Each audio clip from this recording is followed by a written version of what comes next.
Hello, on behalf of Saints Anargyroi's video Christmas card, I read for you How the Grinch Stole Christmas by Dr. Seuss.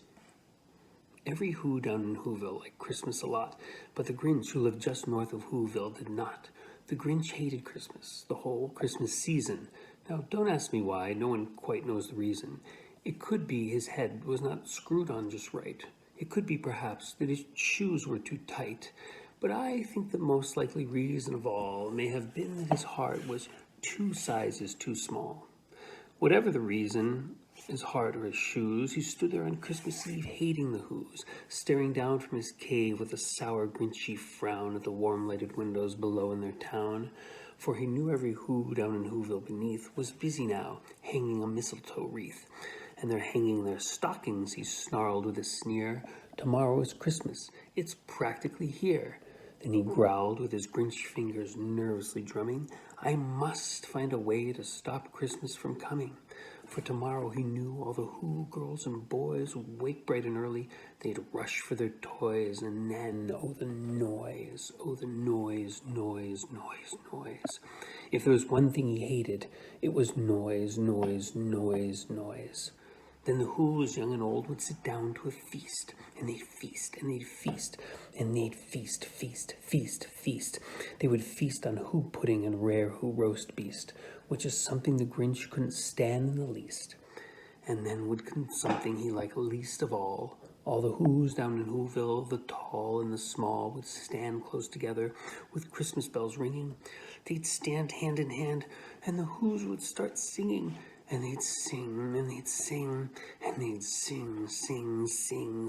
And the more the Grinch thought of this Who Christmas sing, the more the Grinch said, I must stop this whole thing.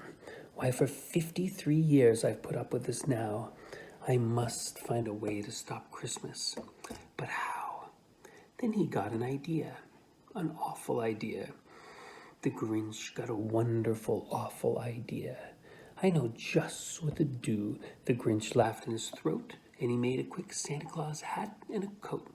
Then he chuckled and clucked, what a great Grinchy trick. With this coat and his hat, I look just like St. Nick. All I needed is a reindeer. The Grinch looked around, but since reindeer were scarce, there were none to be found. Did that stop the Grinch? No. The Grinch simply said, if I can't find a reindeer, I'll make one instead.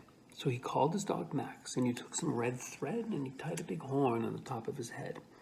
Then he loaded some bags and some old empty sacks on a ramshackle sleigh, and he hitched up old Max. Then the Grinch said, giddy up, and the sleigh started down toward the homes where the Whos lay a snooze in their town. All the windows were dark, quiet snow filled the air. All the Whos were all dreaming sweet dreams without care when he came to the first little house on the square.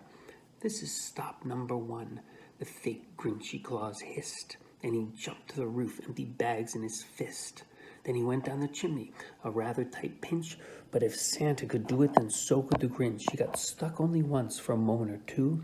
Then he stuck his head up the fireplace flue, where the little Who's stockings all hung in a row. These stockings, he said, are the first things to go. Then he slithered and slunk with a smile most unpleasant around the whole room, and he took every present. Pop guns and bicycles, roller skates, drums, checkerboards, tricycles, popcorn and plums. Then he stuffed them in bags, and the Grinch, very nimbly, stuffed all the bags one by one up the chimney. Then he slunk to the icebox. He took the Who's feast. He took the Who pudding. He took the roast beast. He cleaned out the icebox as quick as a flash. Why, the Grinch even took their last can of Who hash. Then he stuck all the food up the chimney with glee. And now, grinned the Grinch, I will stuff up the tree. The Grinch grabbed the tree, and he started to shove when he heard a small sound like the coo of a dove. He turned around fast, and he saw a small Who, little Cindy Lou Who was not more than 2. The Grinch had been caught by the tiny Who daughter who got out of bed for a cup of cold water. She stared at the Grinch and said, Santa Claus, why? Why are you taking our Christmas tree? Why? But you know, that old Grinch was so smart and so slick that he thought up a lie, and he thought it up quick. Why, my sweet little tot, the fake Grinchy Claus lied. There's a light on this tree that won't light on one side, so I'm taking it home to my workshop, my dear. I'll fix it up there, then I'll bring it back here." And his fib fooled the child. He patted her head, he got her a drink, and he sent her to bed. And when Cindy Lou Who went to bed with her cup, he went back to the chimney and he shoved the tree up. The last thing he took was a log for their fire. Then he went up the chimney himself. The old liar. On their walls he left nothing but hooks and some wire. And the one speck of food that he left in the house was a crumb that was even too small for a mouse. Then he did the same thing to the other Who's houses, leaving crumbs much too small for the other Who's mouses. It was 1:15 dawn. All the Who's still abed, all the Who's still a snooze when he packed up his sled. Packed it up with their presents, the ribbons, the wrappings, the tinsel, the trimmings, and the trappings. 3,000 feet up the side of Mount Crumpet, he rode with his load to the tip-top to dump it.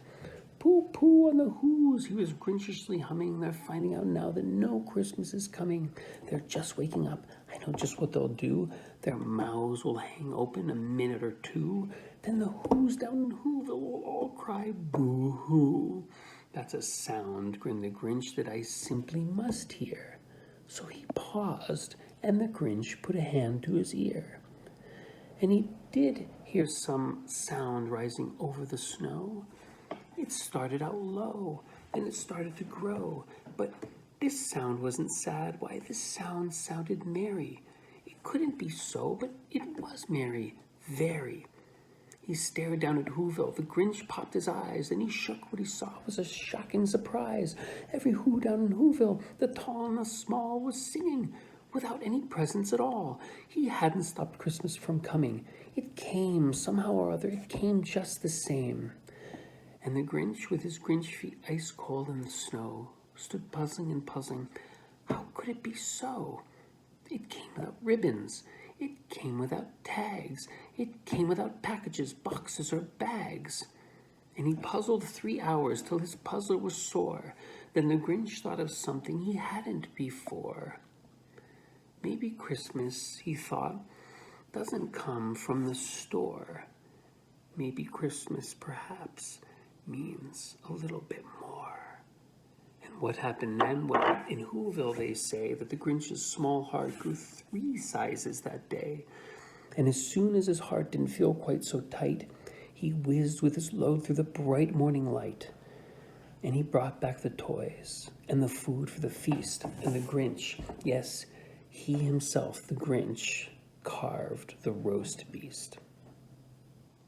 Merry Christmas.